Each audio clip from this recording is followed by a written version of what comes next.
దేవుని యొక్క కృపలో మీరందరూ మరి ఎంతో ఓర్పుగా ఇక్కడ కూర్చోవటం చాలా సంతోషకరం. ఎందుకంటే ఈ రోజుల్లో దేవుని పని నిమిత్తం ఓర్పు గల వాళ్ళు చాలా తగ్గిపోయారు. కానీ మీరంతా కూడా చాలా ఓర్పుగా ఉండటం, దేవుని పనిలో ఈ విధంగా కలిసి ఉండటం చాలా సంతోషకరం. ముందుగా మీలో ఎవరైనా నిద్రపోయే వాళ్ళు ఉంటే గట్టిగా చప్పట్లు కొట్టండి. చాలా చక్కగా వింటున్నారని అర్థమైంది. ఇప్పుడు మా ఏరియాలో ఈ మాట చెప్పామనుకోండి, ఒక 20-30 కొట్టేసి ఉంటారు. కారణం ఏంటంటే వాళ్ళందరికీ చప్పట్లు కొట్టడం ముందే వినపడింది, కానీ నిద్రపోయే వాళ్ళని సంగతి వినపడలేదు. మీరు మాత్రం మనసు పెట్టి మెలకువతో వింటున్నారు కాబట్టి చాలా ఉత్తములు, చాలా గొప్పవారు. మంచిది. మరి ఇంత చక్కని ఈ మాటలు వినాలన్న మీ ఆశ ఆకాంక్షకు చాలా సంతోషం. మరి ఇక్కడ వాక్యాన్ని వినిపించాలని నన్ను ఇక్కడ పిలిపించిన డేవిడ్ అన్నయ్య గారికి హృదయపూర్వక వందనాలు. అలాగే ఇక్కడ ఉన్న సహోదరులు సుధాకర్ అన్న, రాజన్న, వీరికి కూడా హృదయపూర్వక వందనాలు. అలాగే మా తోటి సహోదరులు కొత్తగా పుట్టిన కుమారుడు డానియల్ కూడా మరి హృదయపూర్వక వందనాలు. దగ్గరలో ఉండి తన సొంత ఊరు ఇది, అంతేగా నాయన? Very good. చాలా మంచి సంతోషం. తన సొంత ఊరు అని ఇందాకే మనవాడు చెప్తుంటే విన్నాను. ఇక్కడ రావటం చాలా సంతోషకరం. మరి మీరందరూ కూడా ఇక్కడ రావటం, ఈ పరిచర్యకి సహకరించటం, అంతకుముందు కూడా ఎప్పటి నుంచో మిమ్మల్ని ఒకసారి నేను చూసి ఇక్కడ రావటం వల్ల సంతోషం. ముఖ్యంగా రోజమ్మ అయితే ఇంకా చాలా సంతోషం. మంచి తల్లి, మంచిది. మరి ఈ సమయంలో మంచి మాటలు విందాం. ఆభరణాల కొరకు ఆరాటమా, ఆత్మల కొరకు పోరాటమా? ఆభరణాలు అనగానే మనకేమేం తెలుసండి? ఆభరణాలు అంటే ఈ పాట మాది కాదులే, ఆడవాళ్ళలే అనుకుంటారు చాలామంది. మగవాళ్ళు కూడా ఆభరణాలు ధరిస్తారు. అయితే విషయం ఏంటంటే, ఆభరణాలు అనగానే కొన్ని క్లిప్పింగ్స్ చూపిద్దాం అనుకున్నాను, అవకాశం దొరకలేదు మనకి. కొంతమందిని చూస్తే మనుషులు కనపడరు, బంగారమే కనపడుతుంటుంది ఒంటి నిండా. కారణం ఏంటంటే అలంకరణకు ఆడవాళ్ళకు పెట్టిందే పేరు. అంటే అలంకరణ అనగానే ఇక ఆడవాళ్ళకి ఇక ఇంత అంత కాదండి. అది చాలామంది ఆడవాళ్ళలో ఎక్కువ శాతం ఏం చేస్తారంటే, కింద వాడే చెప్పులు మొదలుకొని తలలో వాడే పాపడి బిళ్ళ వరకు సేమ్ ఒకే డిజైన్ మ్యాచింగ్ వేసేవాళ్ళు ఎక్కువ మంది అయిపోయారు. ఎలాంటి మ్యాచింగ్ అంటే లిప్టిక్ కూడా కట్టిన శారీ ఏది ఉంటే అదే వేసేస్తున్నారండి.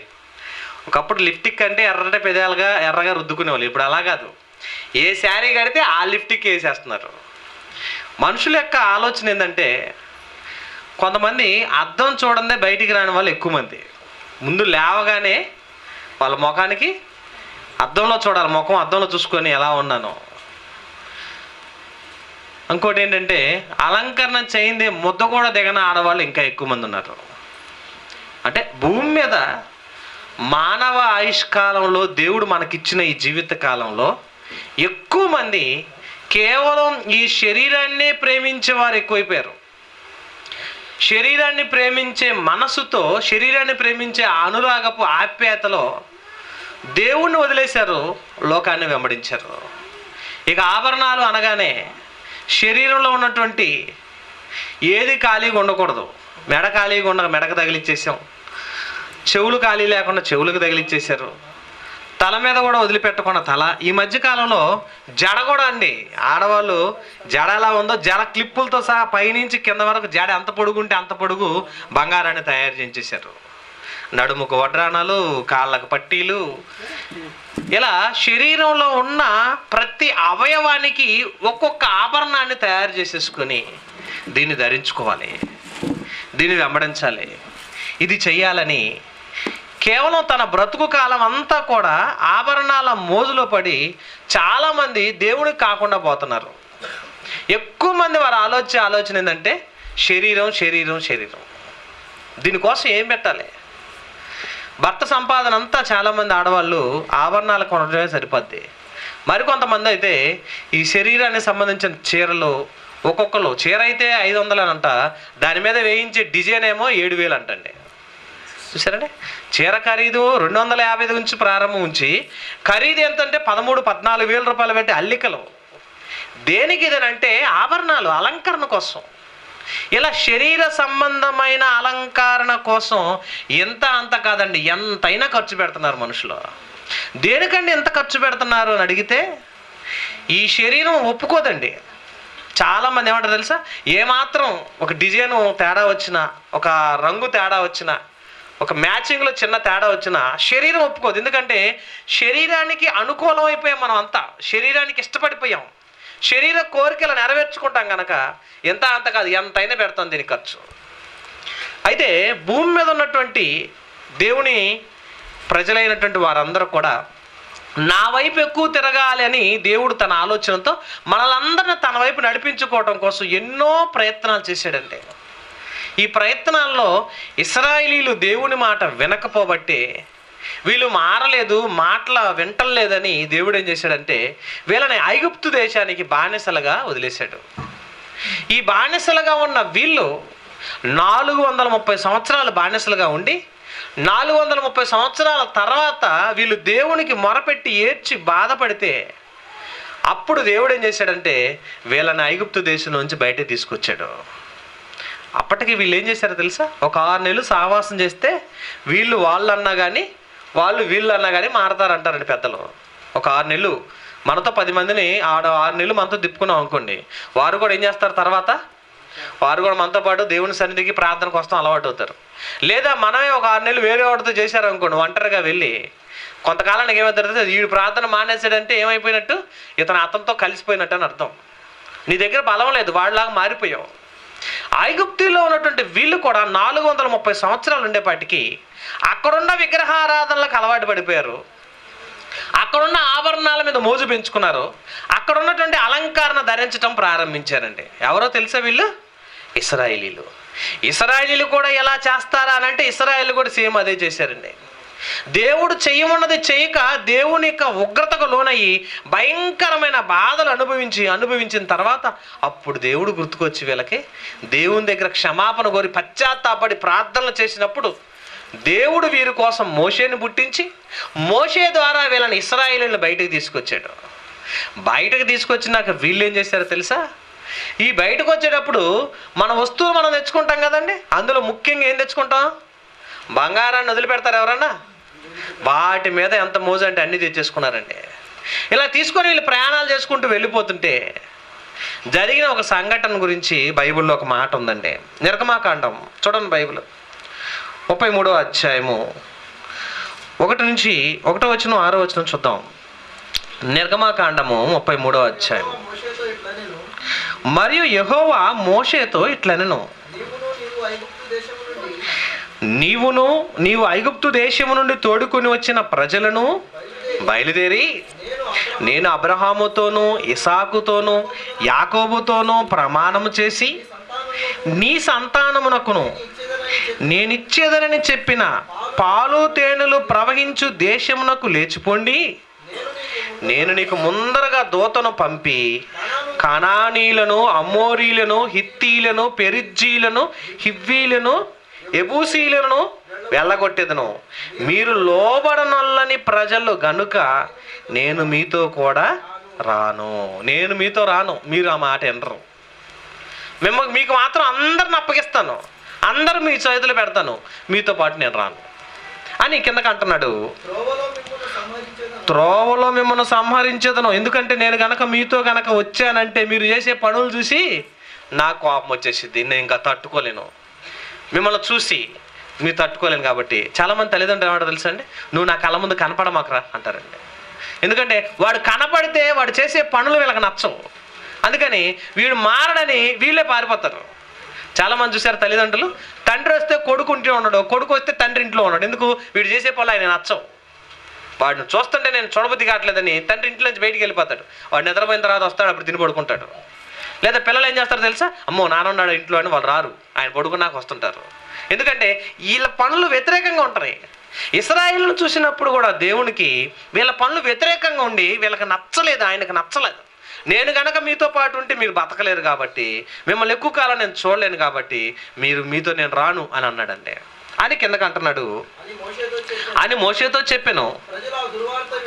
ప్రజలు ఆ దుర్వార్త విని దుఃఖించిరి, చూసారండి, ఎందుకు ఈ మాట చెప్పారంటే, నేను చెప్పిన మాట మీరు వింటలేదు. కారణం ఏంటో తెలుసా?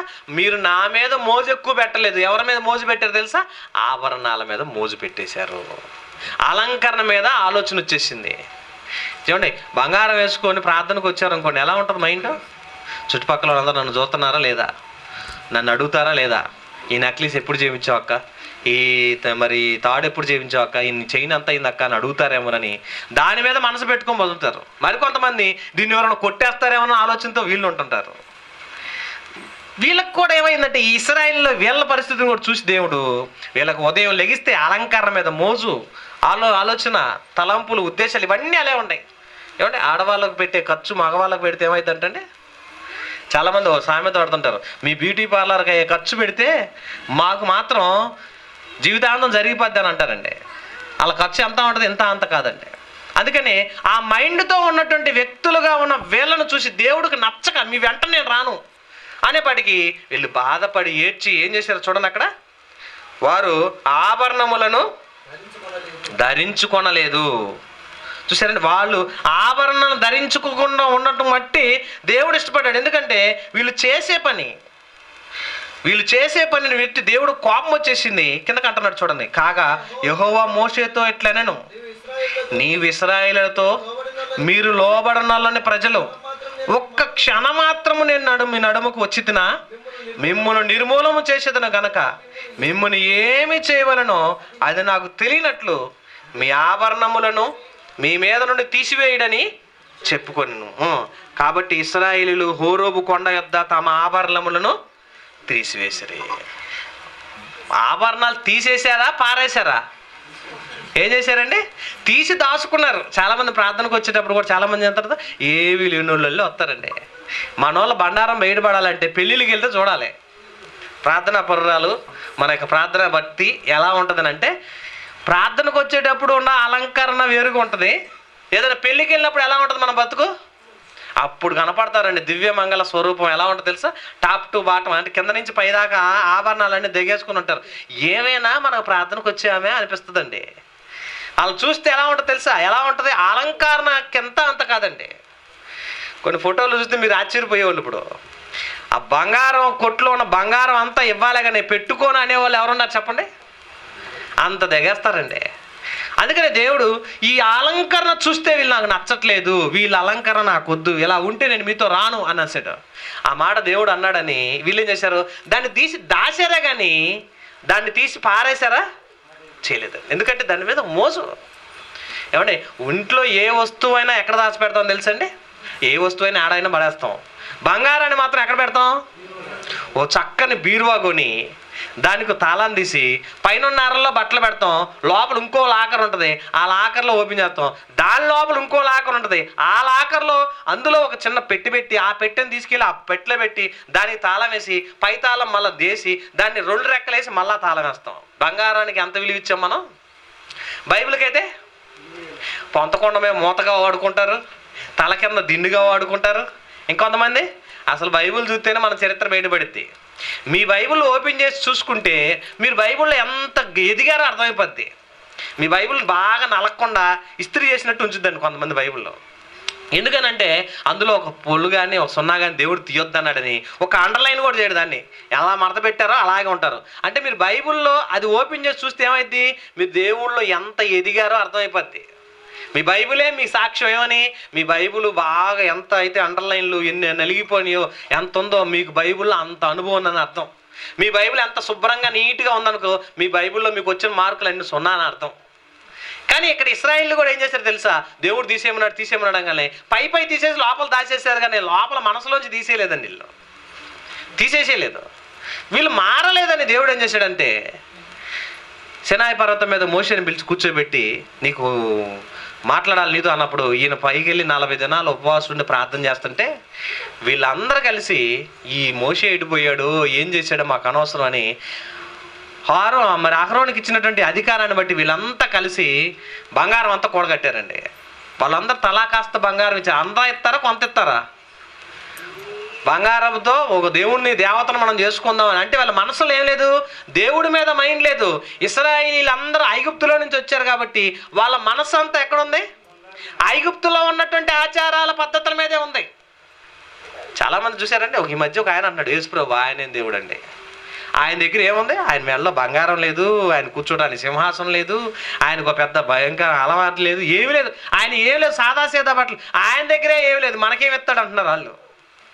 మా కుటుంబాలు 5వ కుటుంబాల్లో వచ్చి వచ్చినాం కదా, ఆయన దగ్గర ఏం లేదు, ఆయన మనకేం ఇస్తాడు.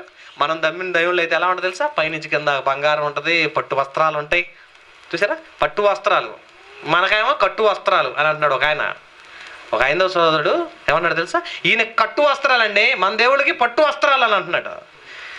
మేమేమనుకున్నాం తెలుసా, మన దేవుడికి కట్టు వస్త్రాలు అని అంటే ఆయన అన్ని మనకిచ్చి ఆయన కట్టుకున్నాడు, వాళ్ళేమో ఉన్నదంతా దోచుకొని మనవి నిలువు దోపిడీ ఏమన్నారంటే, మన దగ్గర పూర్తిగా నిలువుగా దోపిడీ చేసేసుకొని వాళ్ళు ఎత్తేసి పెట్టేసుకున్నారు. అది తెలియక ఆయనకు పట్టు వస్త్రాలు, మనకు కట్టు వస్త్రాలు, ఆయన దగ్గర ఏముందని ఈ మైండ్లో ఉన్నారు. కానీ ఈయనేమంటున్నాడు తెలుసా, ఆయనకు ఉన్నదంతా మనకిచ్చేసి మనల్ని ఐశ్వర్యవంతులు చేయాలని ఆయన ఆలోచిస్తే, లోకంలో ఉన్నటువంటి వీళ్ళంతా ఏం చేశారు, ఆయన దగ్గర ఏం లేదుగా మనకేమి ఇస్తాడులే అంటున్నారు వీళ్ళు. కానీ ఇశ్రాయేలీలు ఏం చేశారు తెలుసా, ఇశ్రాయేలు ఎప్పుడైతే ఎక్కువ కాలం ఐగుప్తు దేశంలో ఉన్నారో అక్కడున్న ఆచారాలు, అక్కడున్న పద్ధతులు మనసులో పెట్టుకొని మారలేదండి. చాలామంది 5వ కుటుంబాల్లోంచి క్రీస్తులకు మారిన వాళ్ళు కూడా ఏం చేస్తారు తెలుసా, ఆ ఇంట్లో కూడా ఈ సినిమాలో గూడు కట్టి అందులో మరియమ్మ బొమ్మ, యేసుప్రభు బొమ్మ పెడతా ఉంటారండి. ఏంటంటే చిన్నప్పటి నుంచి ఒక అలవాటు. ఈ అలవాటు ఏంటి, ఒక కొబ్బరికాయ కొడతామో, ఒక నిమ్మకాయ పిండి పెడతామో, లేకపోతే దాని పక్కన అగరబత్తులు వెలిగియటం. ఎందుకు, ఒకప్పుడు ఎప్పటి నుంచో అలవాటు ఉంది, ఇది వదులుకోలేక ఏం చేస్తారు తెలుసా, అప్పటికే యేసుప్రభు బొమ్మ పెట్టుకొని పూజిస్తూనే ఉంటారు. అసలు దేవుడు ఎలా ఉన్నాడు ఏంటి అనేది అర్థం కాదు, కానీ ఆ అలవాటును మానుకోవట్లేదు. ఈ ఇశ్రాయేలీల్లో కూడా 430 సంవత్సరాలంటే ఫస్ట్ వచ్చినటువంటి యోసేపు చచ్చిపోయాడు. ఇశ్రాయేల్లో మరి 12 మంది ఇశ్రాయేల్ గోత్రాలు వారందరూ చనిపోయారు. తర్వాత రాను తరాలన్నీ ఏమైపోయింది తెలుసా, ఐగుప్తులో ఉన్న విగ్రహాలకు అలవాటు పడిపోయారు, విగ్రహారాధన చేయటం ప్రారంభించారు. కనుక ఈ మోషే ఎడిపోయాడో మాకు తెలియదు, మనం అందరం కలిసి ఒక దేవుణ్ణి దేవతం చేసుకుందాం అనుకున్నారండి. ఆ అన్న మాట కోసం తలా కొంత బంగారం ఇచ్చారు. ఉన్నదంతా ఇవ్వరు కదండి, ఎవరిస్తారు, ప్రార్థనకి ఇవ్వండి అమ్మా, ఏదైనా ఈముంటే ఇస్తారా, మనం ఎవరు ఇరండి. ఎవరైనా మరి ఏదైనా స్థలం కట్టాలి, అది తీసేసి స్లాబ్ వేద్దాం, ఎంత ఇస్తాను అనుకోండి, ఉన్నదంతా నేను ఒక 50 ఇస్తాను, 100 ఇస్తాను, 1000 ఇస్తాను అనేవాళ్ళే. కానీ ఇదిగో ఒక 50,000 తీసుకోండి నా వంతు అని అనేవాళ్ళు ఉన్నారా, మనకు రాదా మైండ్. ఈ ఇశ్రాయేలీలో వీళ్ళు కూడా ఏం చేశారు తెలుసా, ఒక దేవతం చేసుకుందాం అనేపాటికి వాళ్ళు తలా కాస్త బంగారం వేసేపాటికి దాన్ని కరగబెడితే ఒక దూడ అయిందంటండి. ఒక పై దూడ చూసారా మీరు, పై దూడ చూస్తే ఎంత ఉంటుంది దూడ, ఆ దూడను తయారు చేయాలంటే ఎంత బంగారం కావాలి, తలా కాస్త ఇచ్చిన బంగారమే ఒక దూడ తయారైందంటే వాళ్ళు ఇంకెంత బంగారం ఉంది. దేవుడు కావాలని వాళ్ళ మీద పెట్టుకోలేదు, వీళ్ళు తలా కాస్త వేసిన బంగారం పోగు చేస్తేనే ఒక దూడ అయిందంటే అంత ఇస్తే. ఈ మధ్యకాలంలో ఒక ఆయన బయటపడ్డాడు,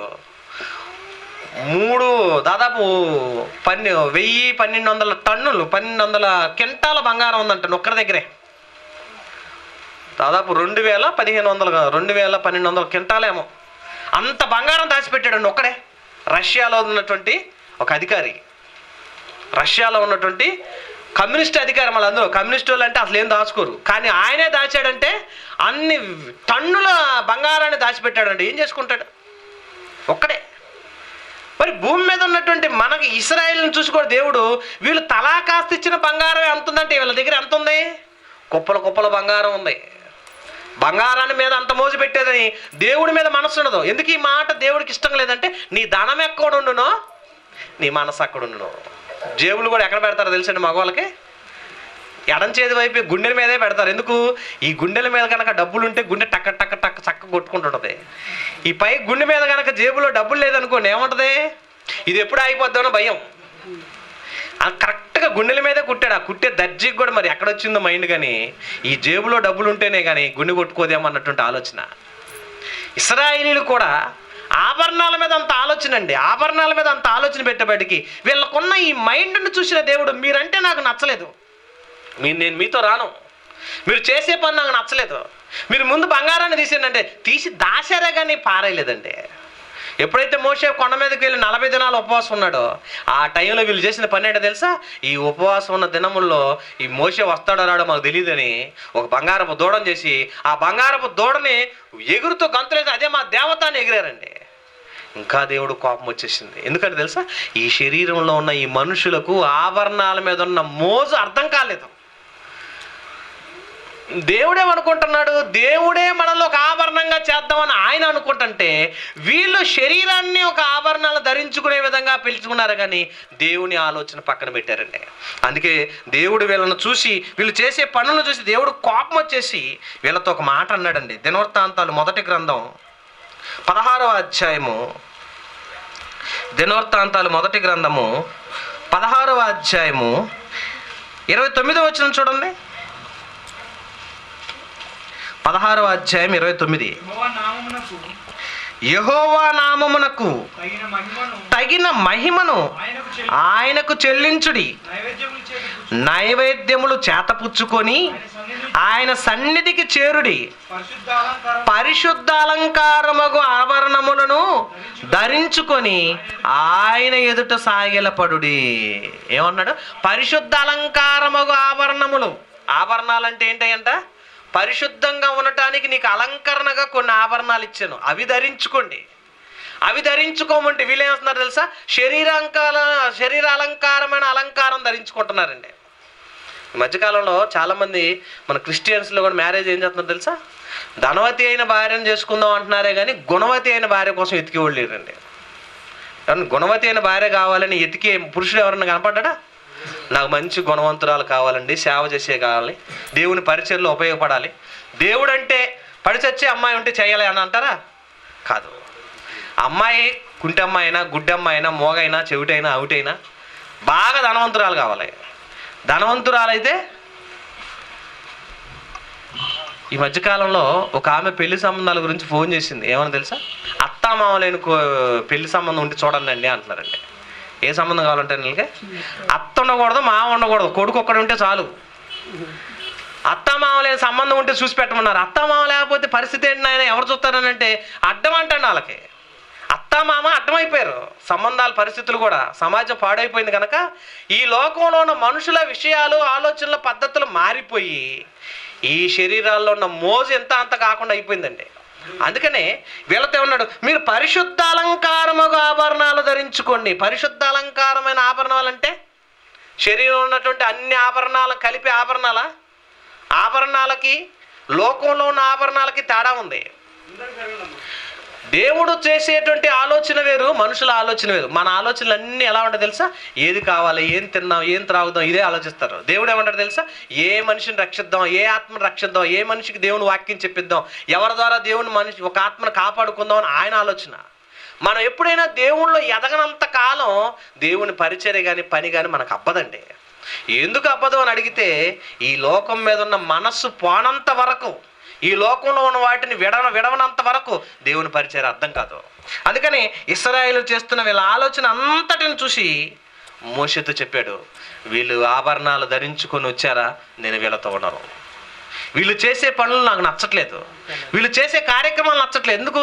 ఇశ్రాయేలుని కాపాడుతానని మాట ఇచ్చాడు గనక వీళ్ళని తీసుకొచ్చాడు. వీళ్ళు మాట వింటలేదు కాబట్టి వీళ్ళని ఎలాగైనా దేవుని పరిచయం బలపరచాలని మోషే తాపత్రయం ఎంత అంత కాదండి. దేవుడు కోపం వచ్చేసి చంపేస్తాను మోషే, వీళ్ళని ఉంచను, నేను తీసేస్తానంటే, అయ్యా నా కోసం వచ్చుకో, నువ్వు చేసే పని వలన ఇశ్రాయేలుని దేవుడు అంట ఐగుప్తులోంచి తీసుకొచ్చాడంట, అరణ్యంలో తీసుకెళ్ళి చంపేశాడంట. ఆ అపవాదు, ఆ మాట వస్తే నేను తట్టుకోలేను కనుక నన్ను క్షమించి వారిని కాపాడు. సరే, ఎంత కాపాడాలని ఆలోచన. మరి వీళ్ళు ఏం చేస్తున్నారు? వీళ్ళు శరీరంలో ఉన్నటువంటి ఆభరణాల మీద ఉన్న మోజులో ఉండిపోయారు కానీ దేవుని ఆలోచనలో ఉండలేదండి. అందుకని కీర్తనకారుడు కూడా ఒక మాట అంటున్నాడు, చూడండి. కీర్తన గ్రంథం 29వ కీర్తన 2వ వచనం చూస్తే, కీర్తన గ్రంథము 29వ కీర్తన 2వ వచనం, యెహోవా నామమునకు చెందవలసిన ప్రభావమును ఆయనకు ఆరోపించుడి, ప్రతిష్ఠితములకు ఆభరణములను ధరించుకొని ఆయన ఎదుట సాగిలపడండి. ప్రతిష్ఠితములకు ఆభరణాలు. ఆభరణాలు అంటే శరీర సంబంధమైన వాటి మీదే మనసు పెడుతున్నాం మనం, వీటితో కాదు. ప్రతిష్ఠితములకు ఆభరణములు. ఇంతకు ప్రతిష్టమైనవి ఏంటివి? ఏ ఆభరణాలు వేసుకోవాలి? వేటిని ధరించుకుంటే, వేటిని అలంకరణగా మనం చేసుకుంటే ఆయనకు నచ్చిద్ది? లోక సంబంధమైన ఆరాటం అండి. చూసారండి, ఒక 10,000 రూపాయలు ఆడవాళ్ళకి ఇచ్చారనుకోండి, వాళ్ళ ఆలోచన అంతా ఏమంటుంది? చందన బ్రదర్స్కి వెళ్దామా, బ్రహ్మణ బ్రదర్స్కి వెళ్దామా, కళ్యాణ్ జ్యువెలర్స్కి వెళ్దామా, లేకపోతే జైలోకాస్కి వెళ్దామా? ఈ మధ్య బోడుగుండు ఆయన ఒక ఆయన వస్తున్నాడు. ఏమంటే తెలుసు, డబ్బులు ఊరకే రావు. డబ్బులు ఊరకే రావు. మరి ఆయనకి ఎవరు ఇస్తారు ఊరక? డబ్బులు ఊరకనే రావు. మరి ఎలా వస్తాయి? మీరు మోసపోకుండా అంటే మా దాంటారండి. ఈ మధ్య ఒక ఆయన ఎవరు నిన్నే పేపర్లో పడింది, 50 కోట్ల రూపాయలు బంగారం దోసుకెళ్ళారు, డబ్బులు ఊరక రావండి. బట్ ఆయన షాపులోనే, లలిత జ్యువెలర్స్, పేపర్లో చూసారో లేదు మీరు? 50 కోట్ల రూపాయలు ఖరీదైనటువంటి బంగారాలు, వజ్రాలు, వైడూరాలు మొత్తం దోసుకెళ్ళిపోయారు. ఊరకనే రావు అంటున్నాడని, బాగా సంపాదించాడని. చూసారండి? నీకు ఊరకనే రావు. కానీ లోకంలో ఉన్నటువంటి మన మైండ్ అంతా కూడా వీటి మీద ఉంటుంటే దేవుడు ఏమన్నాడు తెలుసా? ఈ సంబంధం కాదు నాయన, వీటి మీద కాదు మీరు మనసు పెట్టాల్సింది, ఆత్మ సంబంధమైనటువంటి అలంకరణ కావాలి. ఆత్మ సంబంధమైన ప్రతిష్ఠితమైన అలంకరణ మీరు ధరించుకొని దేవాలయంలోకి రావాలన్నాడు. ఏంటి అలంకరణ? అలంకారం అనగానే శరీరానికి సంబంధించినవి గుర్తుకొస్తాయి మనకి.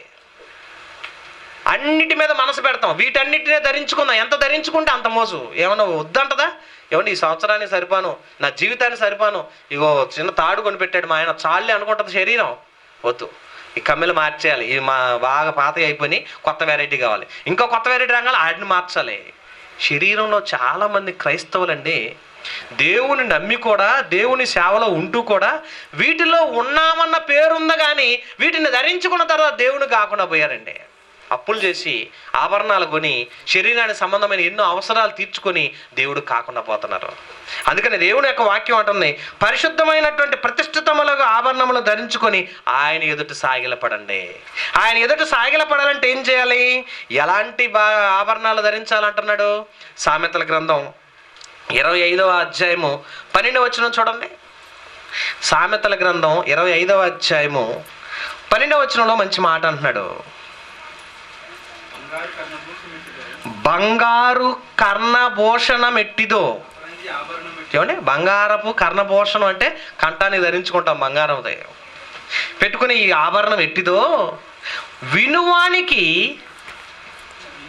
వినివాని చెవికి జ్ఞానము గల ఉపదేశకుడు అట్టివాడు. అంటే బంగారు ఆభరణాల కంటే అవి ఎంత గొప్పవో, ఎంత మంచిది అనుకుంటారో, వినువాడి చెవికి మంచి ఉపదేశము, చక్కని జ్ఞానం గల ఉపదేశము చెప్పువాడు అట్టివాడు. మంచి మాటలు. ఏమండి? ఎవరైతే ఆత్మ సంబంధంగా దైవికంగా ఎదుగుతారో వాక్యం మీద మనసు పెట్టుకున్న వాళ్ళకి దేహం మీద ఆలోచన ఉండదండి ఎప్పుడు కూడా. దేహాన్ని జయించిన వాడే దేవుని వాక్యాన్ని వెంబడిస్తాడు. లోకాన్ని జయించాలనుకున్న వాడికే దేహాన్ని జయించే ఆలోచన ఉంటుంది. అర్థం చేసుకోండి. లోకాన్ని జయించాలనుకునేవాడు దేహాన్ని జయించాలి. దేహాన్ని జయించిన వాడు దేవుని వాక్యాన్ని వినగలుగుతాడు. వాక్యాన్ని వినగలిగిన వాడే ఆత్మ సంబంధంగా ఉంటాడు. వాక్య ప్రకారంగా బ్రతికిన వాడే పరలోక రాజ్యాన్ని చేరుతాడు. కానీ శరీరాన్నే జయించలేక ఆభరణాల మోజులోనే ఉంటే వాక్యం నీ మనసులోకి ఎక్కదండి. చాలామంది ఆడవాళ్ళు, చాలామంది కుటుంబాల్లో ఈ ఆభరణాల మోజులో కుటుంబాలను చిన్నాభిన్నం చేసుకుంటున్నారు, నాశనం చేసేసుకుంటున్నారు.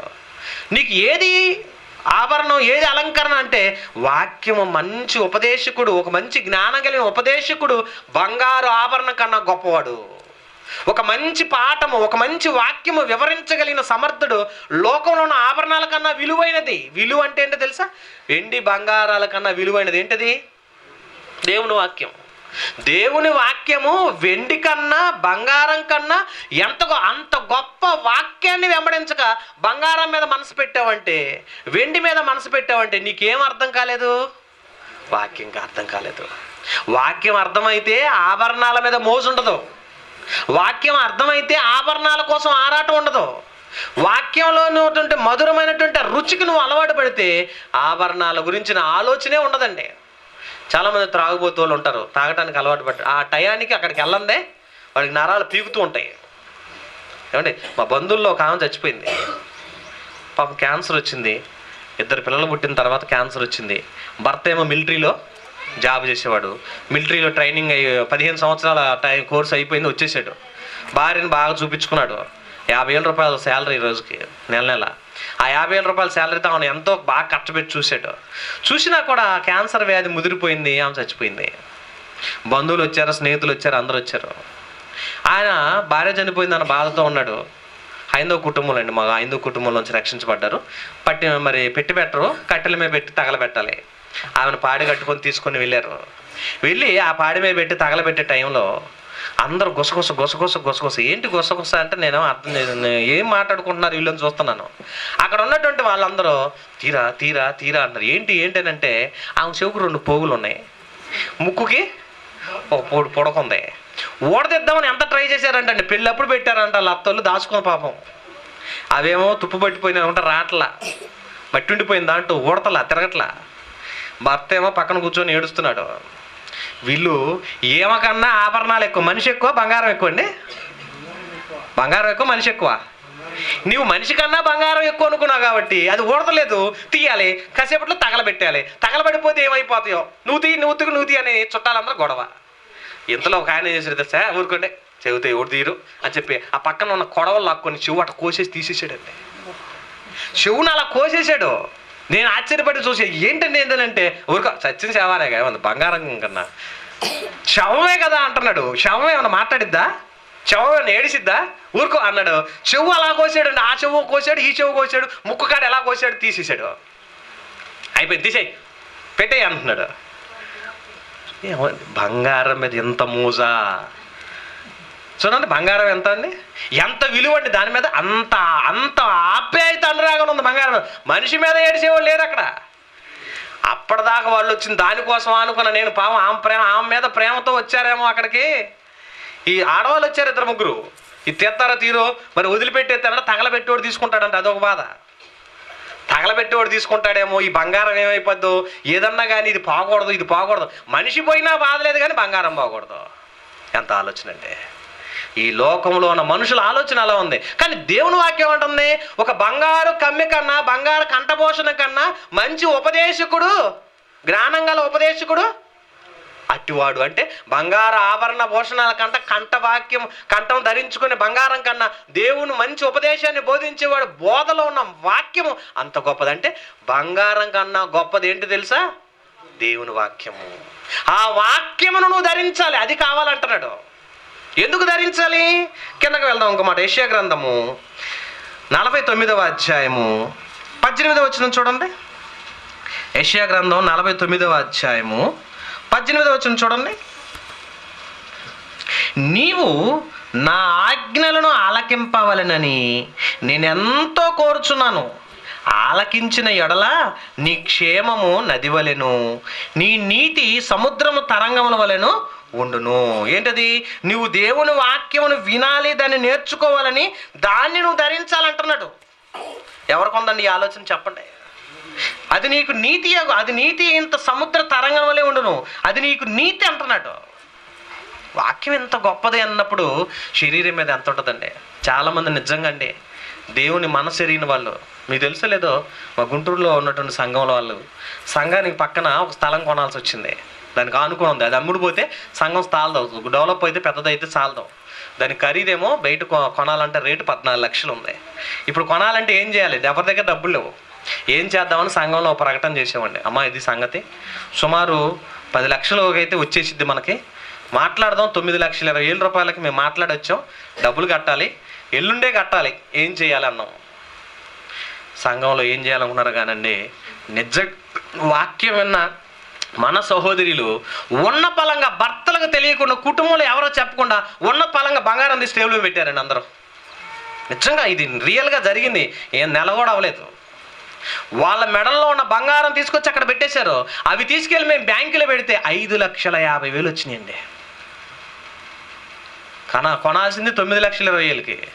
మా కానుకల డబ్బులన్నీ తీసి దాచిపెడితే 1,00,000 రూపాయలు అయినాయి. అవి 1,00,000 రూపాయలు, ఇవి 5,50,000. ఎంత అయినాయి? 6,50,000 అయినాయి. అందులో కొంతమంది, ఒక ఆయన నేను చేబోదులు తెస్తాను, ఒక ఆయన 1,00,000 రూపాయలు తెచ్చాడు, ఇంకొక ఆయన 80,000 రూపాయలు ఇచ్చాడు. ఇంకా మిగతా డబ్బులు కొద్ది గొప్ప కావాలనేపటికి వాళ్ళు మళ్ళీ బంగారం ఇచ్చింది కాక ఇంటికి వెళ్ళి ఒక్కొక్కరు 10,000, ఒక్కొక్కరు 5,000, ఒక్కొక్కరు 20,000 తీసుకొచ్చి ఇచ్చేస్తే అంతేనండి. బయట అప్పు తేకుండా 9,20,000 రూపాయలు పెట్టి ఆ స్థలం కొనేసాం, కాగితాలు రాపించి తీసుకెళ్ళి డాడీకి ఇచ్చి వచ్చాం మన 21వ తారీఖు. సినిమా ఓపెన్ చేశారు కదా సంతోష్ అన్నోళ్ళు, ఆ రోజు మీరు చూసారో లేదో తెలియదు కానీ ఆ రోజే డాడీ వాళ్ళకి ఆ పత్రాలు ఇచ్చేసాం. నిజంగా దేవుని వాక్యం విన్నారన్న ఉద్దేశం వీళ్ళల్లో ఉంది కాబట్టి బంగారం మీద మోజుండే వాళ్ళు అయితే ఎవరైనా ఇవ్వగలరా? చూసారండి, వాక్యం విన్నారు కాబట్టి మన పిల్లలు ఇంత నిజంగా వీళ్ళ మనసులో వాక్యం పనిచేసింది అనుకున్నాము. మీ బంగారం త్వరలో తెచ్చిస్తాం అమ్మా, భయపడొద్దు. అది మనం పని కోసం ఆ స్థలాన్ని కొన్నారంటే ఎంత అద్భుతం అండి. నిజంగా అప్పుడు అనుకున్నాను నేను, వీళ్ళు మాటలే కాదు చేతల్లో కూడా గొప్పోళ్ళే మన సంఘం అనుకున్నామంటే. అంటే దేవుని వాక్యము విన్న మనసు మనలో ఉంది కనుక ఈ త్యాగం వచ్చేసింది వీళ్ళకి. ఇశ్రాయేలీయులు ఆ మాట మారలేదు కనుక వాళ్ళు మనసులో మార్చుకోలేక దాచుకున్నారు, కానీ పారేయలేదు. దేవునికి ఇవ్వలేదు, దేవునికి ఖర్చు పెట్టలేదు. కానీ తొలి సంఘంగా ఉన్నటువంటి తొలి శతాబ్దంలో పుట్టిన క్రీస్తు సైనికులుగా ఉన్న స్థానంలో తొలి ప్రారంభ క్రైస్తవ సంఘాల్లో అయితే ఆస్తులు అమ్మి చర ఆస్తులు అమ్మి సేవ చేశారంటే నిజంగా వాళ్ళు ఆభరణాల మీద కానీ వస్తువుల మీద కానీ పొలాల మీద కానీ ఆశ ఆలోచన లేకుండా బ్రతికారండి. అదండి అప్పటి సంఘం. ఇప్పుడు వీళ్ళని చూసినాక నాకు ఆశ్చర్యం వేసింది, ఎంత గొప్పగా చేశారేంటి అని. దేవుని వాక్యం అంత గొప్పది అని వాక్యానికి విలువను నిలబెట్టారండి మా సంఘం. చాలా హ్యాట్సప్ అనుకున్నాం. అందుకే దేవుడు అన్నాడు తెలుసా, నీతి అయినది నిజమైనది ఇది కావాలి. అందుకనే దేవుడు ఏమన్నాడు తెలుసా, మీరు రక్షణ అనే వస్త్రాలు ధరించాలి. ధరించుకోవడం అంటే ఆభరణాలు కాదు. యెషయా గ్రంథం 61వ అధ్యాయము 10వ వచనం చూడండి ఏమంటున్నాడు. యెషయా గ్రంథం 61:10, శృంగారమైన పాగా ధరించుకొనిన పెండ్లి కుమారుని రీతిగాను ఆభరణములతో అలంకరించుకొనిన పెండ్లి కుమార్తె రీతిగాను ఆయన రక్షణ వస్త్రములను నాకు ధరింపజేసి ఉన్నాడు. నీతి అను పై బట్టను నాకు ధరింపజేసి ఉన్నాడు. చూశారండి, రక్షణ అనే వస్త్రాలు ధరించాడంటండి. ధరించుకోవడం అనగానే శరీరంలో ఏదో మనకు కావాల్సినవి అన్ని ధరించుకోవటం కాదు గొప్పతనం. పైకి మనం అలంకరించుకోవటం సమాజం చూసిద్ది, కానీ రక్షణ అనే వస్త్రాన్ని ధరించుకొని నీతి అనేటువంటి పై బట్టను ధరించుకుంటే ఆ అలంకరణ చూస్తాడండి దేవుడు. దేవుడు నిన్ను చూసినప్పుడు ఎలా ఉండాలి? మంచి బంగారం దిగేసుకొని సంఘాలకు వెళ్ళి కూర్చుంటే నిన్ను చూసి మెచ్చుకోడు. చాలామంది అండి 10,000 ఉంటే ఏం కొందామని ఆలోచిస్తారు. అదే ఆత్మలో ఎదిగిన వాళ్ళు ఎలా ఉంటుంది తెలుసా, ఈ 10,000 ఉంటే దేవుని కోసం ఏం చేద్దాం, ఈ 10,000 దేవుని సువార్తకి ఎలా వాడదాం, లేదా మా పిల్లల చేత ఎగ్జామ్ రాపిద్దామా, సువార్త పనిలో ఏమైనా వాడదామా, లేదా పాస్టర్ గారికి ఇచ్చి ఏదైనా మీటింగ్ పెట్టిద్దామా, దేవుని పనిలో వాడదామా. ఈ మైండ్ ఎప్పుడు వస్తుందో తెలుసా, నువ్వు ఆత్మీయంగా ఎదిగితే వస్తుంది, లోకానుసారంగా ఉండదు. కానీ మనలో ఇంకా అదే ఉందనుకోండి, ఆభరణాల మీద ఆరాటం ఎంత సంపాదిస్తాం. ఈ మధ్యకాలంలో చూసారండి, ఈ మధ్యకాలంలో చాలామంది పిల్లలు ఉద్యోగాలు లేక బంగారం వేసుకొని బయటకు వెళితే చాలు చైన్ స్నాకింగ్. ఏం లేదు, అమ్మ బాగున్నారా, ఇటు వెళ్ళాలి అటు వెళ్ళాలని అడ్రస్ అడుగుతారు అంతే. నిన్ను అడ్రస్ అడుగుతున్నావు కదా అని అడ్రస్ చెప్తుంటావు అంతే. వాళ్ళు నిమిషంలో నీ మెడలో ఉన్న గొలుసు లాక్కొని వెళ్ళిపోతారు. ఏమైపోయింది, నువ్వెంతో కష్టపడి రెక్క ముక్కలు ఆడిచ్చి. చాలామంది డోక్రాలో డబ్బులు వస్తే వాటన్నిటిని దాచుకొని బంగారం కొనుక్కుంటారండి. ఆడవాళ్ళు చాలా ఎక్కువ డబ్బాల్లో దాచి పెట్టెల్లో దాచి మగవాడు కనపడకుండా ఇంత దొరికితే తాగేస్తాడు అని భయంతో ఎక్కడెక్కడో దాస్తారండి. వాళ్ళు దాచితే ఇంకేడ దొరకవు మనకి, మళ్ళా చేసే పని కూడా ఏమన్నా తెలుసండి, వీళ్ళు బలహీన ఘటాలన్నట్టు మోసపోయేది కూడా వీళ్ళే. వీళ్ళ మోసం చేసేవాడు కూడా ఎప్పుడు వస్తాడు తెలిసి, మెట్ట మధ్యాహ్నం వస్తాడు. పట్టపగలు పొద్దున పూట పురుషుడు ఉంటాడు, సాయంత్రం పురుషుడు ఉంటాడు. మధ్యాహ్నం అప్పుడు ఎవరు ఉండరు, ఇంట్లో యజమానులు ఉండవు. వీళ్ళు దాచినవి కూడా బయటికి దొబ్బేసేవాడు వాడు. అమ్మ అజ్జాత్తం అంటే చాలామంది ఇదిగో 15,000 రూపాయల బంగారపు చేయను 500కే వచ్చేసింది అన్నాడు అనుకోండి. నిజమా కాదా ఆలోచన ఉండదు. ఇంకేమైనా కొనేసేద్దాం అంటారు. 100 రూపాయల చీరకి 100 రూపాయలకి ఇంకో చీర ఫ్రీ అన్నాడు అనుకోండి. ఇంకేం కదా, చీర 100 రూపాయలకు వస్తుందని కొనేస్తావు. అది ఊడదిస్తే రెండోసారి ఉతికేస్తే ఎందుకు పనికిరాదు అది. చూసారా, 100కి చీరగా అత్తొస్తుంది. ఆ 100 రూపాయలతో కడితే ఏముంటుంది, అసలు ఉపయోగపడిద్దా లేదా, ఎలా వస్తుందని ఆలోచన ఉండదు. తొందరగా మోసపోయేది వీళ్ళే, తొందరగా దాచేది వీళ్ళే. చూసారండి ఎంత మోసపోతారు. అంత కాదండి, దేవుని పని విషయంలో ఆలోచన నువ్వు చేయగలిగితే నీ ఆత్మను దేవుడు సంతోష పెడతాడు, నిన్ను అభివృద్ధి పరుస్తాడు. కానీ ఇక్కడ మనుషులు ఏం చేస్తారో తెలుసా, ఈ లోకంలో ఉన్న వాటి మీద మనసు పెడతారు. అందుకని దేవుడు అంటున్నాడు, ఈ లోకంలో ఆభరణాల మీద నువ్వు ఆరాటం కాదు, కానీ దేవుని వాక్యం నిమిత్తం, దేవుని పరిచయ నిమిత్తం ఒక పోరాటం కలిగి పని చేయాలి మనం. పరిచర్యలో గొప్పగా వాడబడాలి, జ్ఞానంలో గొప్పగా ఎదగాలి. ఎప్పుడైతే ఏ కుటుంబంలోనైనా స్త్రీ ఆత్మీయంగా ఎదిగితే సంఘంలో పురుషులు కుటుంబంతో సహా వస్తారండి. ఎవరి చేతిలో ఉందో తెలుసా?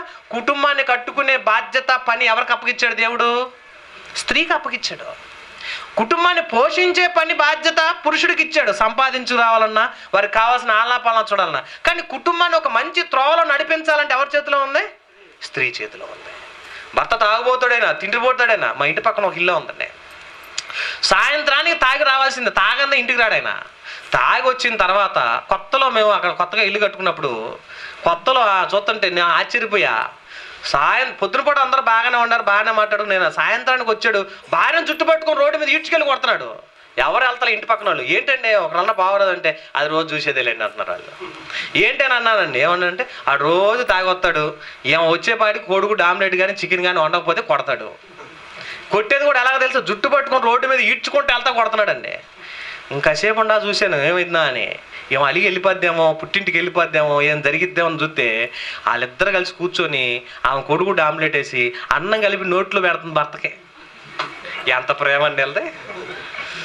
దేవుడు కూడా నిజంగా ఆయన సెట్ చేశాడంటే ఆ భర్తకే ఆ భార్య, ఆ భార్యకే ఆ భర్త. ఆ సెట్టింగ్ ఇంకెవరు చేయలేరు. మీరు చూసారో చూడలేదు, మీ ఇళ్ళల్లో కూడా గమనించండి. బాగా భయంకరమైన కోపిష్టికి ప్రశాంతంగా ఉండే భార్యనిస్తాడు, గయ్యాల గంపైన భార్యకి ఓర్చుకునే భర్తనిస్తాడు. ఈమెకు ఆయన అయితేనే సెట్టింగు, ఆయనకి ఏమైతేనే సెట్టింగ్. ఈ సెట్టింగ్ దేవుడు సెట్ చేశాడు తప్ప ఇంకెవరు సెట్ చేయలేరు. మనం అనుకుంటా ఏ సంబంధం నువ్వు చూసేది సంబంధం, ఆయన సెట్ చేస్తాడు అంతే. ఆయన సెట్ చేసేంత వరకు మనం ఎన్ని సెట్టింగులు చూసినా సెట్ అవ్వం. చాలామంది ఈ అమ్మాయి కోసం కాళ్ళు అరిగి చెప్పులు అరిగిపోయేటట్టు తిరుగుతున్నానండి అంటారు. చెప్పులు అరిగినా, పెట్రోల్ అయిపోయినా, డబ్బులన్నీ అయిపోయినా, ఇంటి పక్కన పెళ్ళిళ్ళు పేరాలకి నువ్వు ఎన్ని లక్షల డబ్బులు కట్టి పెట్టినా ఆ సరైనోడు వచ్చిందాకా సెట్ అవ్వదు ఏది. ఎందుకు? సెట్ చేసేవాడు దేవుడు. ఆయన సెట్ చేసాడంటే ఇంక ఇడిపోరు. జుట్టుబట్టి ఈడ్చుకొట్టినా కూడా ఉంటుందంటే కారణం ఏంటి? ఆ సెట్టింగ్ అలా కలిపాడు ఆయన. అది సెట్టింగ్. అలా సెట్ చేస్తాడు దేవుడు. దేవుడు వాక్యంలో కూడా ఏమన్నాడు తెలుసా? నువ్వు వాక్యం కొరకు నిలబడ్డావు అనుకోండి, నువ్వు దేవుళ్ళో ఉంటే నిన్ను ఈడిసినా, కొట్టినా, చంపినా, తిరిగినా నువ్వు దేవుని పనికి వెనకబోవండి. దేవుని పని నుంచి వెనకబోరు. ఇంకెందుకు? శత్రువు వచ్చి చంపుతానన్నా కూడా, ఏమంటే షడ్రకు మేషకు అభ్యర్థులు ఉన్నారు, మేము కాల్చేస్తాం, చంపేస్తాం, ముందు ఆ బంగారు బొమ్మకు నమస్కరిస్తారు. నువ్వు తగలబెట్టు, మా దేవుడు రక్షించినా రక్షించకపోయినా మేము మాత్రం వదిలిపెట్టమన్నారండి. ఎందులో ఎదిగారు వీళ్ళు? దైవత్వంలో ఎదిగారు. లోకంలో ఉన్న బంగారాన్ని గొప్పగా అందరు బంగారు బొమ్మ అంటే చూడండి ఎంత మొక్కుతారు. కొండల మీద 7 కొండల మీద ఒక గుడి ఉంది. ఆ గుడికాడికి వెళ్తే ఆడ బంగారు బొమ్మే. ఆ బొమ్మ కోసం బతుకుతున్నారు. బంగారు దర్శనం బ్రహ్మాండంగా అయిందంటారు. ఆడపోయి కళ్ళు మూసుకొని దండం పెడితే ఇంకేం దర్శనం? కళ్ళు తెరిచి చూస్తే ఏదో కనపడుద్ది, కళ్ళు మూసుకొని దండం పెడితే ఇంకా దర్శనం. కళ్ళు మూసుకుంటే ఇంటికి అడగ కనపడుద్ది మనకి. కళ్ళు మూసుకొని చూసే దర్శనం ఏంటండి? కళ్ళు తెరిస్తే కనపడేది. ఎప్పుడు చూసినా అదే కదండి. బంగారాన్ని చూడటానికి వెళ్తున్నారు కానీ మనుషులు ఆత్మీయంగా ఎదిగే దేవుని వాక్యంలో ఉన్న బంగారపు విలువైన మాటలను పట్టించుకోవట్లేదు. అందుకే దేవుడు అంటున్నాడు ఇర్మీయా గ్రంథంలో 2వ అధ్యాయము 32వ వచనం చూడండి. ఇర్మీయా గ్రంథం 2వ అధ్యాయము 32వ వచనంలో మంచి మాట అంటున్నాడు.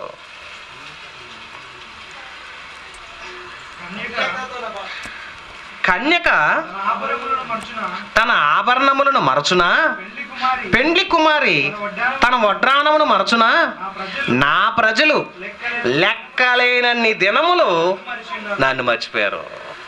లెక్క వేయడానికి కూడా దినాలు చాలదు, అన్ని దినాలు నన్ను మర్చిపోయారు. ఎందుకు మర్చిపోయారు?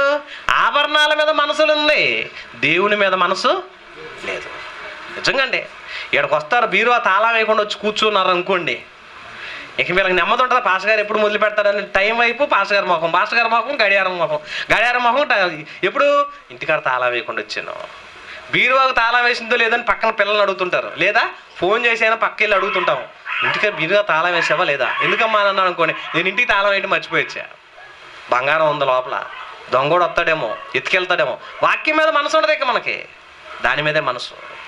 కన్యక తన ఆభరణమును మర్చునా, పెండ్లి కుమార్తె తన వడ్రాణమును మర్చునా, నా ప్రజలైతే లెక్కలేనని దినాలు నన్ను మర్చిపోయారు. లెక్కలేదు జీవితంలో. నీకు ఇచ్చిన ఆయుష్కాలం 60-70 ఏళ్ళు. 70 ఏళ్ళు వచ్చినా కూడా ఇంకా నువ్వు దేవుడు నమ్మలేదంటే ఇంకెప్పుడు నమ్ముతావు అనుకోండి. ఇంకా నమ్మే రోజులు ఉండేయండి. ఎప్పుడు ఏమంటే నేను 17వ సంవత్సరంలో వాక్యం తీసుకొని దేవుని వాక్యాన్ని నమ్మా. హైందవ కుటుంబం నుంచి వచ్చాం. ఒక ఆయన అడుగుతున్నాడు, ఏమండి మీ వాడికి ఏమో ఒంట్లో బాగోదా అని అడిగాడు.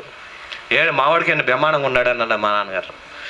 కాదులేండి, ఏదో రోగం వస్తే దేవుణ్ణి నమ్ముతాడు అనుకున్నాము, మీ వాడికి ఏదో అయిందేమో దేవుణ్ణి నమ్మాడేమో అంటున్నాడు ఆయన. చూసారండి, దేవుణ్ణి నమ్మాడంటే ఏదో రోగం వస్తే నమ్ముకున్నాడేమో అంటున్నాడు, కానీ వాక్యం కొరకు నమ్మాడు అంటలేదు. ఎప్పుడు దేవుణ్ణి నమ్మాలంటే సమాజం ఏమైపోయింది తెలుసా? మంచాన పడ్డప్పుడు దేవుడు దేవుడు అంటండి, అప్పటిదా దేవుడు కాదంటండి. అంటే బతుకున్నప్పుడు కోడిని కోసుకొని తింటాం కానీ చచ్చిన కోడిని వాడుకుంటాం ఎవడన్నా? ముదిరిపోయిన కోడిని ఏమైనా వాడుకుంటామా? ముదిరిందే వాడుకోము. బతుకున్నప్పుడే, సమయం వచ్చినప్పుడు, వయసులో ఉన్నప్పుడు చక్కగా దాన్ని చూడంగానే మనకు నోరు ఊరుతుంటుంది. సంక్రాంతి వచ్చింది, దసరా వచ్చింది, మన ఇంటి ముందు తిరుగుతుంది, ఇది ఎప్పుడు కోసేద్దామని. బాగున్నప్పుడు మంచిది కోసుకొని తింటున్నప్పుడు నువ్వు వయసులో ఉండగా దేవుడు కావాలని, ఆయన పరిచర్య కొరకు నువ్వు ఉపయోగపడాలని ఆయన కోరుకుంటుంటే, నేను బాగా ముసలోడిని అయినప్పుడు నమ్ముతానంటే అప్పుడు ఎప్పుడండి? ఇంకెప్పుడు నువ్వు మారేది? నువ్వు మారాలంటే నీకు ఇచ్చిన ఆయుష్కాలం ఏ రోజు ఎప్పుడు చచ్చిపోతామో తెలీదు. ఆ క్షణం రాకమునిపే దేవుణ్ణి నమ్మాలి. కానీ దేవుడు ఏమన్నాడు తెలుసు? నా ప్రజలు నేను పెంచుకొని పెద్ద చేసి ఎంత అవకాశం ఇచ్చి వీళ్ళని పెంచినా లెక్కలేనన్ని దినాలు నన్ను మర్చిపోయారు. లెక్కలేదంటాడు దేవుడు అంటున్నాడు. లెక్కలేనన్ని దినాలు మర్చిపోయారు. బంగారం మీద మోజు లేదు, మళ్ళీ వాటి మీద మర్చిపోవటం మాత్రం లేదు. వాటి మీద మాత్రం ప్రతిరోజు ఆలోచన ఉంది, అవేమైపోతాయోనని.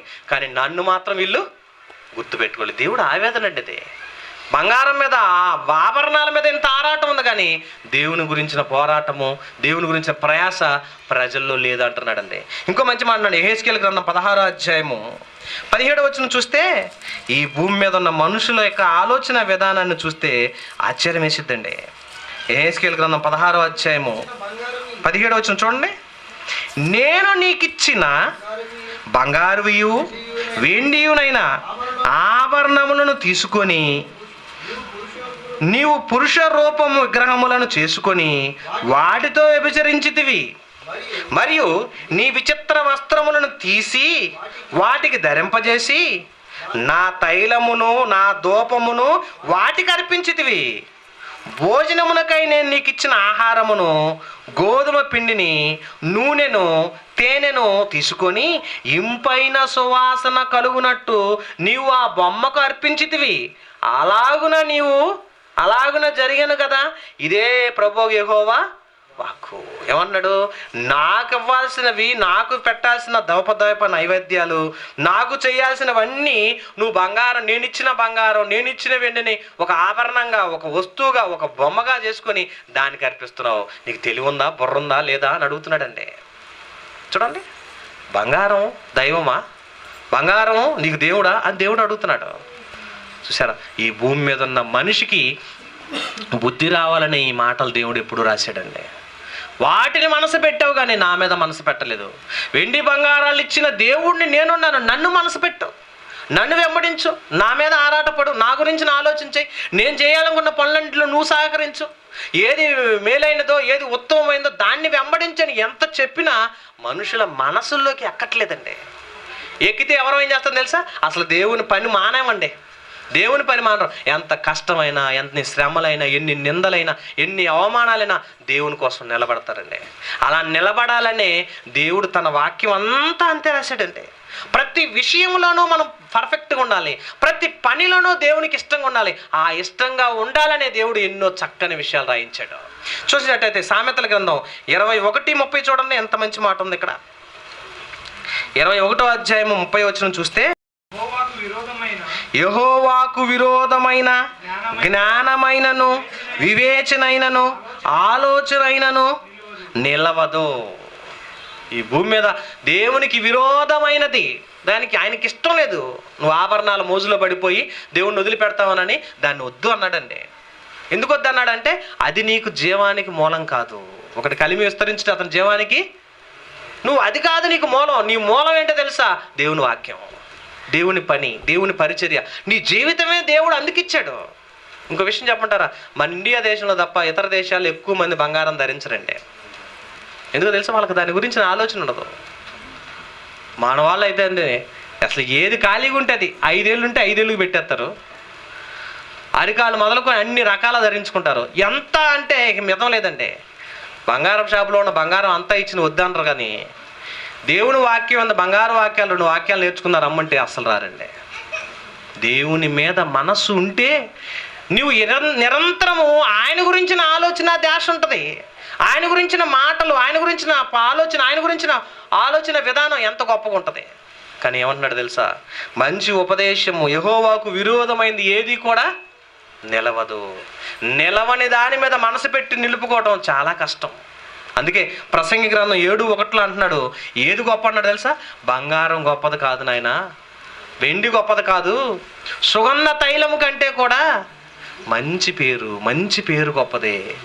చూడండి ఏమంటున్నాడు ప్రసంగి గ్రంథం 7:1, సుగంధ తైలము కంటే మంచి పేరు మేలు. మంచి పేరు కావాలండి, అంటే నీకు మంచి పేరు రావాలంటే ఏం చేయాలి? ఈ భూమి మీద ఉన్న వాటన్నిటికంటే దేవుని మాటలు గొప్పవి. ఆత్మల కొరకు ఆరాటపడాలి, ఆత్మల కొరకు ప్రయాసపడాలి. మీకు తెలుసు లేదో, పౌలు గారికి ఆ దినంలోనే కోట్ల రూపాయల ఆస్తి గలవాడండి. పౌలు గారు ఆ దినాల్లోనే కోట్ల రూపాయల ఆస్తి గలవాడు. అంత ఆస్తిపరుడైనటువంటి ఆయన వాక్యాన్ని ఎరగనంత వరకు ఒక రకంగా ఉన్నాడు. ఎప్పుడైతే వాక్యాన్ని నమ్మి దేవుణ్ణి అంగీకరించాడో, క్రీస్తు కొరకు బలవటానికి ఇష్టపడ్డాడు, తన కుటుంబాన్ని, తనకున్న బంగారాన్ని, ఆస్తిని, ఆభరణాలని మొత్తాన్ని వదిలేసుకున్నాడు. దేవుని సేవ కన్నా మించింది లేదు, దేవుని పరిచర్య కన్నా మించింది లేదని, తాను అనుకున్న వాటన్నిటిని జరిగించాలని ఎంతో గొప్పగా కష్టపడ్డాడు, ఎంతో సేవ చేశాడు, ఎంతో అభివృద్ధి పరిచాడు. చివరికి తన దేహాన్నే దేవునికి అర్పణగా చేయటానికి మార్చేసి ఉన్నాడు. అంటే ఏది గొప్ప అనుకున్నాడు భూమి మీద? దేవుని పనిని మించింది గొప్ప కాదు. మనం ఏమన్నా తెలుసా అండి, మా ఆభరణాలు మించిన గొప్పలేదని ఆభరణాలు కొంది, ఆభరణాల మీద ఆభరణాలు, వీటి మీద మనసు పెట్టినవాడు పరలోకానికి వెళ్ళడు, పరలోకం మీద మనసు పెట్టినవాడు వీటి మీద మనసు పెట్టడం. ఈ రెండు తలంపుల మధ్య మనం వేలాడి దేవుని పనికి దూరం అవ్వకుండా ప్రతి వ్యక్తి లోక సంబంధమైన వాటికి దూరం ఉండాలి. అప్పుడే నువ్వు డెవలప్ అవుతావు. అంతవరకు నువ్వు డెవలప్ అవ్వవు. అలా అవ్వకుండా ఉండాలంటే, నీ పరిచర్యల పనులు నువ్వు గొప్పగా వాడబడాలంటే ఏమన్నాడు తెలుసా? నీ దేహము దేవునికి ఇష్టంగా ఉండాలంటండి, దేవునికి ఇష్టంగా ఉండాలి. అందుకనే ఈ లోకంలో ఒక స్త్రీ ఉంది, ఆమె ఓదారంగ పొడులు అమ్ముకుంటూ తిరుగుతుంది. తుయత్తర పట్టణస్త్రాలని, ఆమె పేరేంటి? లుదియా. ఏమేం చేసింది తెలుసా? దేవుని పరిచర్య నిమిత్తం, పని నిమిత్తము త్యాగం చేసిందండి. చూడండి ఆమె గురించి మాట్లాడుతుంటే అపోస్తుల కార్యములు 16వ అధ్యాయం 4వ వచనం చూస్తే ఏమన్నాడు చూడండి. అపోస్తుల కార్యములు 16వ అధ్యాయం 4వ వచనంలో ఆమె గురించి మాట్లాడుతున్నాడు.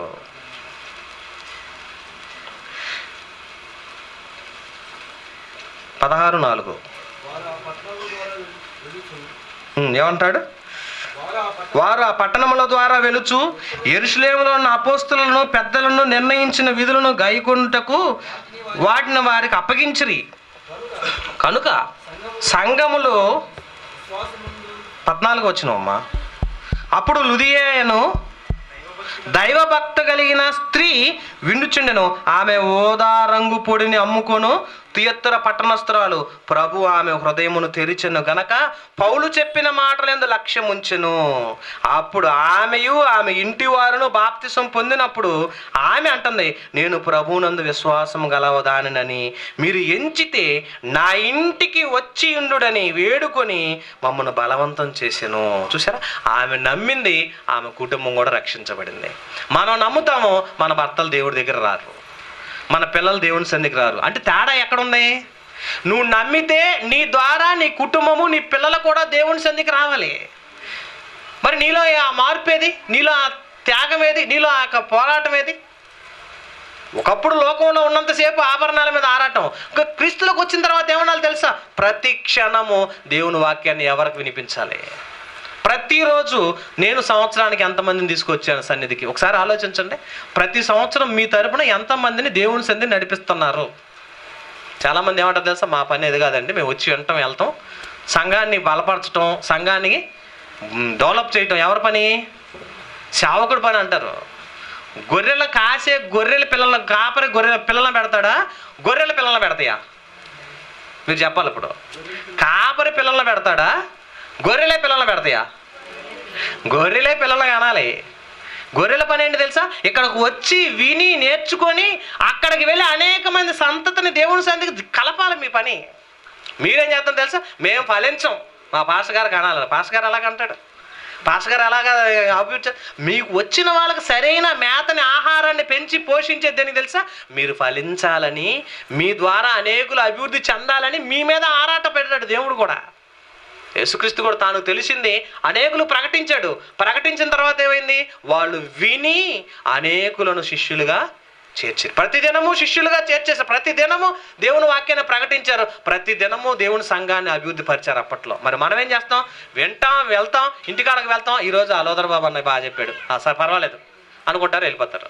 లేదా 10 మంది బాగా జోకులు చేసే పాస్టర్ గారిని తీసుకొచ్చారనుకోండి, ఆయన చూసుకుని నవ్వుకొని వెళ్ళిపోతావు, కానీ వాక్యం మాత్రం మనసులో గుర్తుండదు. అందుకే దేవుడు ఏమన్నా తెలుసా? ఒక లుదియా అనేటువంటి స్త్రీ మనసు పెట్టింది, విన్న ఆమె వారి కుటుంబాన్ని రక్షించుకునే ఆత్మ గురించిన పోరాటం చేసింది. ఆమె మంచి దైవభక్తురాలుగా నిలబడింది. మరి మనలో కూడా చాలామంది దేవుని పరిచర్యలో పనిలో ఉంటున్నాం, కానీ మనకి ఏది సరైనదిగా ఉంది? ఎలా పోరాటం కలిగి ఉన్నాం? ఎలాంటి పరిచర్య చేస్తున్నాం? ఆలోచించండి. చివరిగా ఇంకో మాట చూసి ముగించుకుందాం.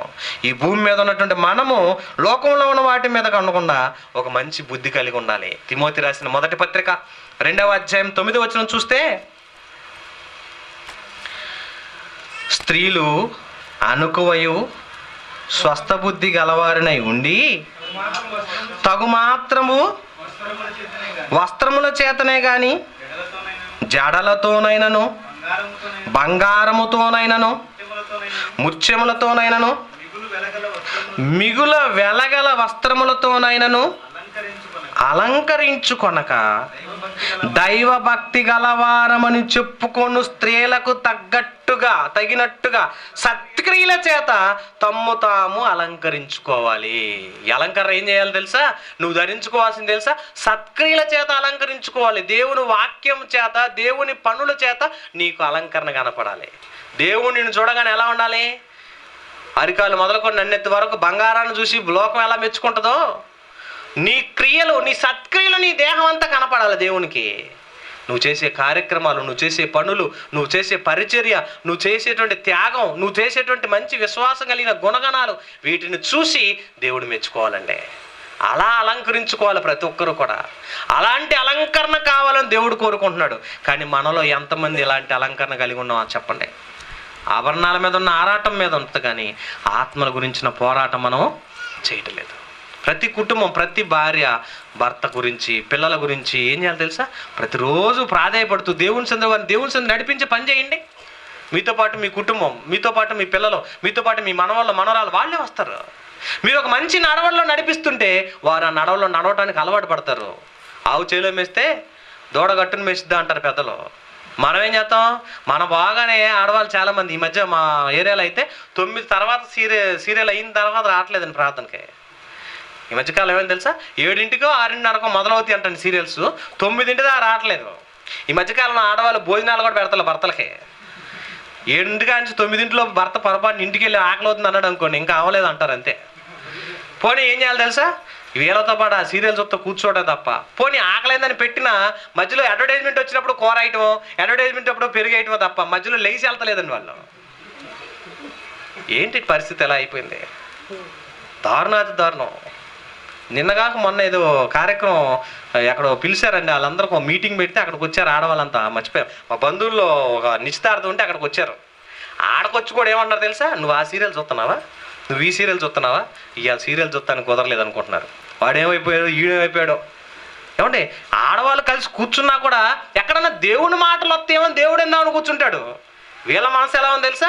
లోకంలో ఆ సీరియల్ ఏమైపోయింది, ఆ వీళ్ళని ఆడవాళ్ళే ఈ సీరియల్లో ఆడవాళ్ళే వినల్లో, ఆడవాళ్ళే హీరోలు. మగవాడు వస్తే బొమ్మ డమ్మీయే, ఏముండదు. అక్కడ బొమ్మను నిలబెడతారు. ఆ సీరియల్ ఎలా చూస్తారేమో. ఒక నిమిషం చూశాను అనుకోండి నేను, ఆడవాళ్ళ మొహం కాసేపు, మగవాడి మొహం కాసేపు, పని మనిషి మొహం కాసేపు, ఆ పక్కనోడి మొహం, ఈ మొహం ఆ మొహం ఈ మొహం చూపించేపాటి సుత్తేస్తాడు. ఈ మొఖాలు చూసేపాటికే సుత్తేస్తాడు. మరి ఎలా చూస్తారో మరి అర్థం కాదు కానండి. ఏంటండి మాటలు? దేవుని మాటలు పవిత్రమైనవండి. ఆ మాటలు వినండి, అవి నేర్చుకోండి. చివరి మాట చూద్దాం. ఏమన్నాడు తెలుసా? కీర్తన గ్రంథం 14:6 చూడండి. యెహోవా మాటలు, దేవుని మాటలు వినటానికి లోకంలో ఉన్న మాటలు వింటున్నాం మనం. కీర్తన గ్రంథం 14వ కీర్తన 6వ వచనం చూస్తే, లోక సంబంధమైన మాటలతో మనసు పెట్టి సమాజం చెడిపోయిందంటండి. కీర్తనలు 14:6. చదవండమ్మా. బాధపడు వారి ఆలోచనలను అయినను యెహోవా వారికి ఆశ్రయం ఉన్నాడు. కాదు కదా, ఇది 16:4 కదా, 14:6 సామెతలు అనుకుంటున్నా. యెహోవా మాటలు పవిత్రములైనవి, వెండి అంత అమూల్యమైనది అంటాడండి. అవసరం లేదు, తర్వాత చూద్దాం. కనుక ఇక్కడ ఆలోచన చేస్తే భూమి మీద ఉన్నటువంటి మనమంతా కూడా దేవుని మాటలను బట్టి మనం నడవటానికి ప్రయత్నం చేయటానికి దేవుని పనిలో పరిచర్లో గొప్ప చేయాలండి. ఇక నుంచి ఆలోచన చేయండి. ఇప్పటికన్నా మీ మనసులో ఇంకా వాటి మీద, ఆభరణాల మీద ఆలోచన పెట్టేసుకొని లోక సంబంధమైన వాటిలో కనుక ఉంటే ఇప్పుడన్నా మీ మనసు మార్చుకోండి. ఇప్పుడన్నా దేవుని కొరకు నమ్మకంగా ఉండటానికి ప్రయత్నం చేయండి. ఎప్పుడైతే దేవుని పరిచర్యలో పనిలో మనం వాడబడతామో నీకున్న ఆరాటము, నీకున్న పోరాటమే దేవుని మెప్పించిందండి. నిన్ను చూసినప్పుడల్లా దేవుడు నా కుమార్తె, నా కుమారుడు అని నువ్వు దేవుని గురించి ఆలోచన చెయ్యి. దేవుడు నీ గురించి తప్పనిసరిగా ఆలోచిస్తాడు. ఇది గుర్తుపెట్టుకుని ఎప్పటికీ నువ్వు ఎప్పుడు కూడా దేవుని గురించి ఆలోచన చెయ్యి. రోగాలు రావు మీ దగ్గరికి. 24 గంటలు నేనట్లా, నా కుటుంబం ఎట్ట, నా పిల్లలు ఎట్ట నువ్వు ఆలోచించావు అనుకోండి, నీకు ఎప్పుడు ఒంటి నిండా రోగాలే ఉంటాయి. దేవుని పని అట్ట, దేవుని వాక్యం అట్లా, దేవుని గురించి ఎలా చెప్తాం, ఏం చేద్దాం అని ఆలోచించండి. దేవుని గురించి ఆలోచన చేసినప్పుడు ఎప్పటికీ రోగాలు రావండి. ఎందుకు? దేవుని మాట నీ ఎముకల్లో ఉన్న మూలుకు కూడా బలాన్ని ఇచ్చింది. అదే నువ్వు కుటుంబం కోసం పెద్దోడు ఎట్లా, చిన్నోడు ఎట్లా, కుటుంబం ఎట్ట, ఆ కోళ్ళెట్ట, ఈ కోళ్ళెట్ట, ఈ ఆలోచన చేసావు అనుకోండి, నీకు అదే మనోవేదం, అదే రోగం. ఎప్పుడు ఎలాగే తెలుగున్నావు, ఎన్ని మందులు తీసుకెళ్ళినా, ఎన్ని టెస్టింగ్ చేసినా నీకు ఎందుకో నెమ్మది లేదంట. ఏమన్నా తెలుసండి, మీరు ఆలోచించకండి అని అంటాడు. ఆలోచించకపోతే ఎలాగని అంటాడు. ఆలోచిస్తే నువ్వేం చేస్తావు? దేవుని గురించి ఆలోచన చెయ్యి, నీ గురించిన దేవుడు ఆలోచన ఉంటుంది. కనుక ఆలోచించండి. లోకంలో ఆభరణాల మీద ఆరాట పడకుండా దేవుని ఆత్మల కోసం మనం ఏం చేయాలి? పోరాటం చేయాలి. ఇరుకు ద్వారమున ప్రవేశింప పోరాడండి అన్నాడు. ఈ పోరాటం ఎందుకు? దేవుని రాజ్యంలో చేరటానికి ఉండాలి ఈ పోరాటం. ఈ పోరాటం చేస్తే తప్ప దేవుని రాజ్యానికి మనం చేరలేము. కనుక ఆలోచిద్దాం. దేవుని వాక్యాన్ని విని లోబడి దేవుని యొక్క మంచి ఆలోచన కలిగి ముందుకు సాగుదాం. దేవుడి మాటలు దీవించుగాక. కళ్ళు మూసుకొని ప్రార్థన చేసుకుందాం. ప్రేమ కలిగిన మా దేవా, మీకు వందనాలు. మమ్మల్ని ప్రేమించారు నాయన, ఆదరించి ఆశీర్వదించారు. విన్న మాటలు వ్యర్థంగా పోకుండా మీ సేవలో భద్రపరచండి. ఆభరణాల గురించిన ఈ ఆరాటం వెనక మేము మనసు పెట్టి విన్న నీ మాటలను బట్టి ఆత్మ గురించి చేయాల్సిన పోరాటం కోసం బ్రతికే భాగ్యాన్ని మా అందరికి దయచేయమని మా కోసం కలవరగిరిలో ప్రాణం పెట్టి తిరిగిలేచిన క్రీస్తు యేసు వారి పరిశుద్ధ నామమున ప్రార్థిస్తూ వేడుకొంచున్నాము తండ్రి. అందరికీ